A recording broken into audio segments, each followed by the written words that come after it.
सांगाल एकंदरीत? राज्याचे माजी मुख्यमंत्री व सध्याचे विद्यमान उपमुख्यमंत्री एकनाथ शिंदे हे माझे पहिल्यापासून गुरु होते. मागच्या काळात त्याच्यासोबत मी जाऊ शकलो नाही, परंतु जाण्यासाठी निमित्त लागतं. ते निमित्त लागलं आणि मी आज या ठिकाणी आलो. शिंदे साहेबांचा या ठिकाणी आशीर्वाद घेतला. आजच्या या बैठकीमध्ये माझ्या जिल्ह्याचे पालकमंत्री उदयजी सामंत, विद्यमान आमदार किरण सामंत असा मी एकत्र बसलो. आमच्या मतदारसंघासंबंधी जिल्ह्यासंबंधीच्या ज्या आवश्यक चर्चा होत्या त्या ठिकाणी झाल्या आणि सर्व चर्चा ह्या सकारात्मक झालेल्या आहेत. आणि त्यामुळे अत्यंत मला वाटतं सामंत बंधू सुद्धा आणि मी सुद्धा अत्यंत समाधानी आहे. आम्हा सर्वांना शिंदे साहेबांचा आशीर्वाद आवश्यक आहे.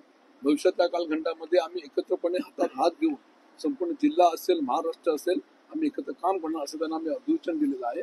आणि उद्या सर्वांच्या उपस्थितीमध्ये माझा पक्षप्रवेश होईल त्याबद्दल मी अत्यंत समाधानी आहे. विनायक राऊत म्हणाले ते उद्या बोलणार, ते उद्या. विनायक राऊत म्हणाले ऐका, मी फक्त शिंदे साहेबांना भेटायला आलो होतो.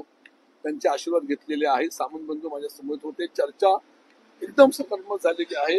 राजन साहेबांना कुठं मान सन्मान द्यायचा, कसं द्यायचं हे सर्व जबाबदारी शिंदे साहेबांनी घेतलेली आहे. अजिबात काळजी करू नका. जे काय बोलायचं आहे त्यामुळे उद्या बोलू.